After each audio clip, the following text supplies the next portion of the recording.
For today's lesson, we're going to be multiplying monomial radicals other than just square roots.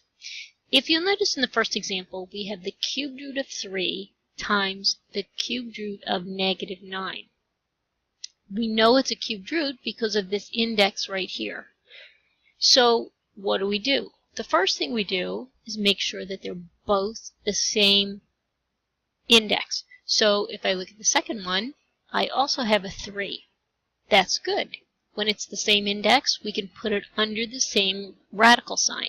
So I'm going to rewrite this so that it's this cubed root of 3 times negative 9.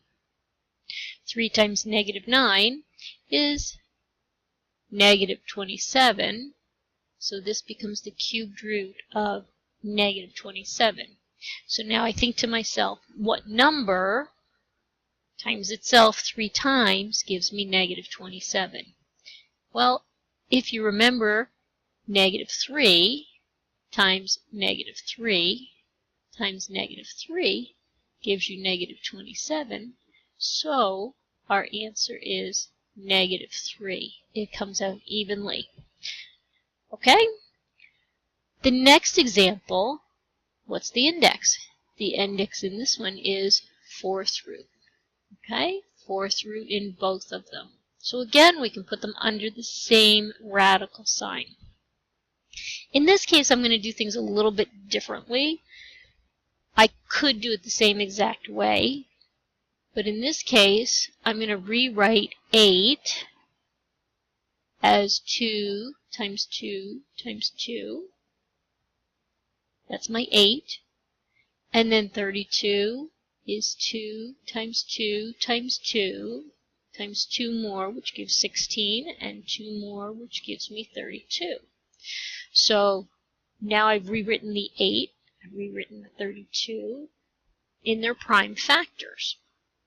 Because it has an index of 4, we're looking for the 4th root. What I'm going to do is I'm going to look for groups of 4. So groups of 4. 1, 2, 3, 4, and 1, 2, 3, 4. So those come out. There's nothing left underneath the radical sign. So I bring out 1, 2 for that group of 2's. I bring out 2 more for the second group of 2's. And 2 times 2 is then 4. And that's my answer. So sometimes it's easier to bring things down to their prime factors. Okay, I've got 2 more examples here.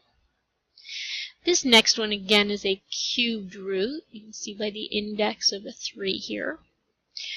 And I'm going to do the same thing that I did in the second example, and I'm going to write things in their prime factored form and see if that helps with anything. It might not. So I'm going to rewrite this as the cubed root. 18 is 2 times 3 times 3, right? 2 times 3 is 6 times 3 more is 18. And then x to the 4th becomes x times x times x times x. Because I'm looking at a cubed root, I'm looking for groups of 3. I only have 1, 2. I have 2 3's, but I have 4 x's. So one group of x's is going to come out. And again, because it's one group of 3, only one of them comes outside the root sign. So then I have my cubed root of 2 times 3 times 3 is 18, and x. Okay, and my last example is multiplying these two.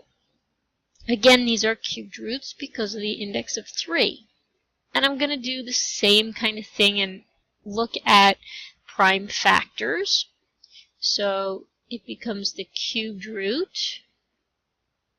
54. 54 is 2 times 3 times 3 times 3. 3 times 3 times 3 is 27. 27 times 2 is 54. And then I'm going to throw that 5 over here too. That way all the coefficient type things are first. Then my x's, I've got 2 in the first expression and 3 in the second one. So 2, and 1, 2, 3.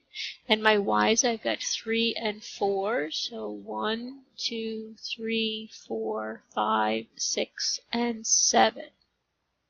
Okay, so again, these are the prime factors of everything. Cubed roots, I look for groups of 3.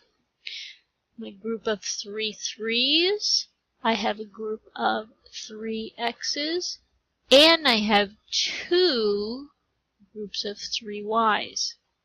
Because I have groups of 3's, those things come out.